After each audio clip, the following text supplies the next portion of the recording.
ಬನ್ನಿ friends, ಕಂಗ್ರಾಜ್ life ಸ್ಟೈಲ್ಗೆ ಒಂದು ಸುಸ್ವಾಗತ ಫ್ರೆಂಡ್ಸ್. ಇವತ್ತಿನ ಒಂದು ಒಳ್ಳೆಯ ವಿಡಿಯೋ ತೋರಿಸೋಣ ಅಂತೇಳಿ ತೋರಿಸ್ತಾ ಇದ್ದೀನಿ ಫ್ರೆಂಡ್ಸ್. ಅದು ಏನಂತ ನೀವೇ ನೋಡಿ.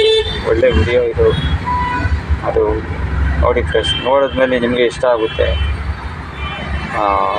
ನೋಡಿ ನಮಗೆ ಲೈಕ್ ಮಾಡಿರಿ, ಶೇರ್ ಮಾಡಿರಿ, ಕಮೆಂಟ್ ಮಾಡಿ, ಸಬ್ಸ್ಕ್ರೈಬ್ ಮಾಡ್ಕೊಳ್ಳಿ ಫ್ರೆಂಡ್ಸ್.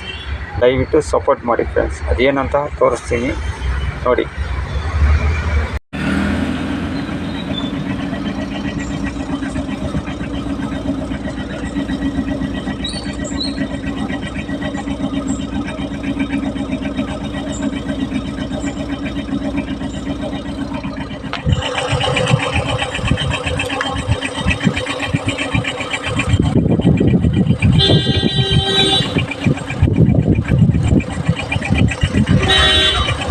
ನೋಡಿದ್ರಲ್ಲ ಫ್ರೆಂಡ್ಸ್, ಶ್ರೀ ಕಾಮಧೇನ ಕ್ಷೇತ್ರದ ಶ್ರೀ ರಾಘವೇಂದ್ರ ಸ್ವಾಮಿಯ ಮಠದ ಗೋಶಾಲೆಯ ಹಸುಗಳು, ಗಿರ್ರಸುಗಳು ನನಗೆ ತುಂಬ ಇಷ್ಟವಾಯಿತು. ನಿಮಗೂ ಇಷ್ಟವಾಗುತ್ತೆ ಅಂತೇಳಿ ತೋರಿಸ್ತಾ ಇದ್ದೀನಿ.